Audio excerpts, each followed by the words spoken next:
Welcome to Full Plate Diet TV. I'm Dr. Diana Fleming, co-author of the Full Plate Diet, and I have the wonderful privilege of interviewing my friend, colleague, and co-author of the Full Plate Diet, Dr. Teresa Sherard. Dr. Sherard is going to be talking about diabetes and weight loss. So, Teresa, why are we talking about diabetes and how is that connected to losing weight? Well, actually, diabetes is an epidemic in this country. Many diabetics, in fact, like 98% of them are overweight, and it's type 2 diabetes. But 98% of diabetics are overweight, and they really have lots of complications. And another sad statistic is that children, 1/3 of children born after the year 2000, 10 years old and younger, are destined to get diabetes if they don't change their lifestyles and don't lose weight. A lot of kids are overweight.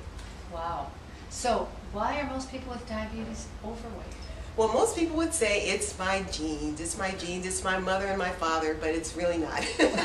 Really, it's our lifestyles. It's the way we're living. It's the way we eat and the way we don't exercise. In fact, those lifestyle problems, eating too many refined carbohydrates like wheat, white rice, white bread, lack of exercise, too much couch potatoes, sitting in front of the television instead of walking, too much stress, not enough sleep, not enough water. Those are the things that are causing us to have diabetes today. So is being overweight more likely to make a person get diabetes? Oh, absolutely. How does that work? How does it work? Okay, the answers are pretty complicated, but we're going to try to illustrate it in a simple way. All right, let's go over some basics. When you eat food, it's broken down into something called glucose, and these little red balls are going to represent glucose, okay? Now, what are we going to do with the glucose? Well, we've got a cell in our body. This little red box is our cell, and he's hungry, he wants to eat. Would you hold the box for me? Sure. But in order for the food to get into the cell, there needs to be a key. You have to have a key, and this key we're going to call insulin. Insulin is made by this little bulb. It's called the pancreas. And so we need to have insulin go into the cell so that it opens the door and we can put the glucose in. And that's how the cell is fed. The key is insulin. Insulin must get into the cell in order for the food to get in. Okay, so put that in there so we can open up. So here we're going to show it. Okay. Okay. So here we've got the glucose that needs to get into the hungry cell, and we put the insulin goes in, and yay, we get to eat. Hey. And look here. It did not take very much insulin in order to get the cell fed. In fact, this person has a healthy pancreas, lots of insulin to spare, and they're really good to go. Okay, so what's this wicked looking thing here? Well, what happens when someone is overweight? Okay, excess calories turn into, we all know, fat. And experts think that fat actually blocks the cell, the keyholes that allow the glucose and the insulin to get into the cell. This is fat. And so here we have overweight cell, and what happens when the insulin wants to get in? The fat is blocking it. It cannot get into the cell. It's just using up all this glucose, using up all this insulin to try to get in. It's really not a very good thing. And so we finally find a spot that's not blocked, that allows us to get in and to be able to eat and get some food into the cell. But at what price did it come? We actually used up a lot of insulin. This person used up almost more than twice as much insulin as the person who didn't have diabetes.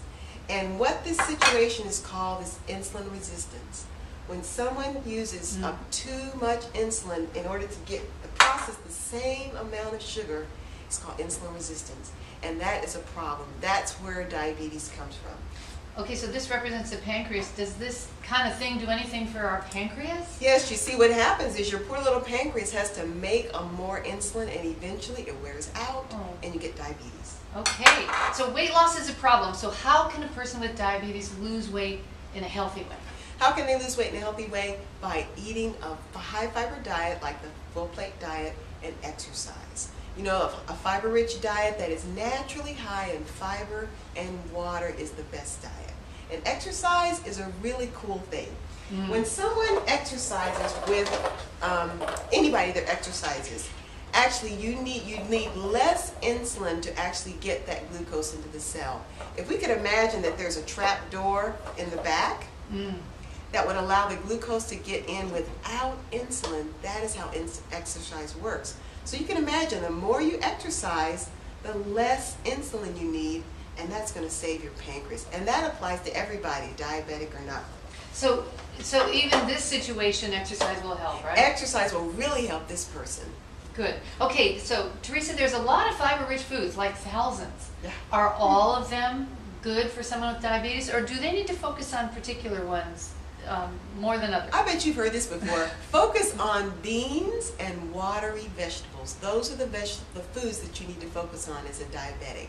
And if you like fruit, focus on peaches, pears, and berries, and apples, things like that. Low glycemic fruit, those are the best.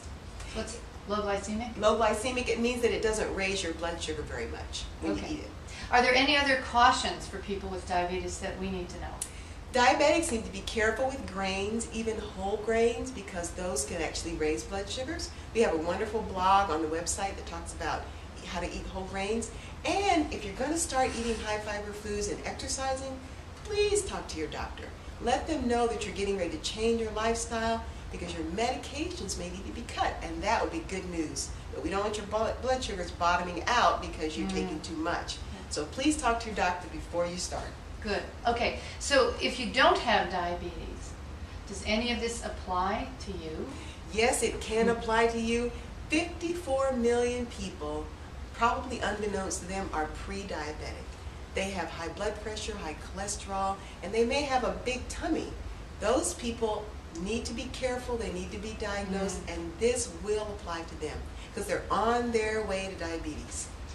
So Dr. Sherard, this is really interesting stuff. Yeah. Can you give us a bottom line?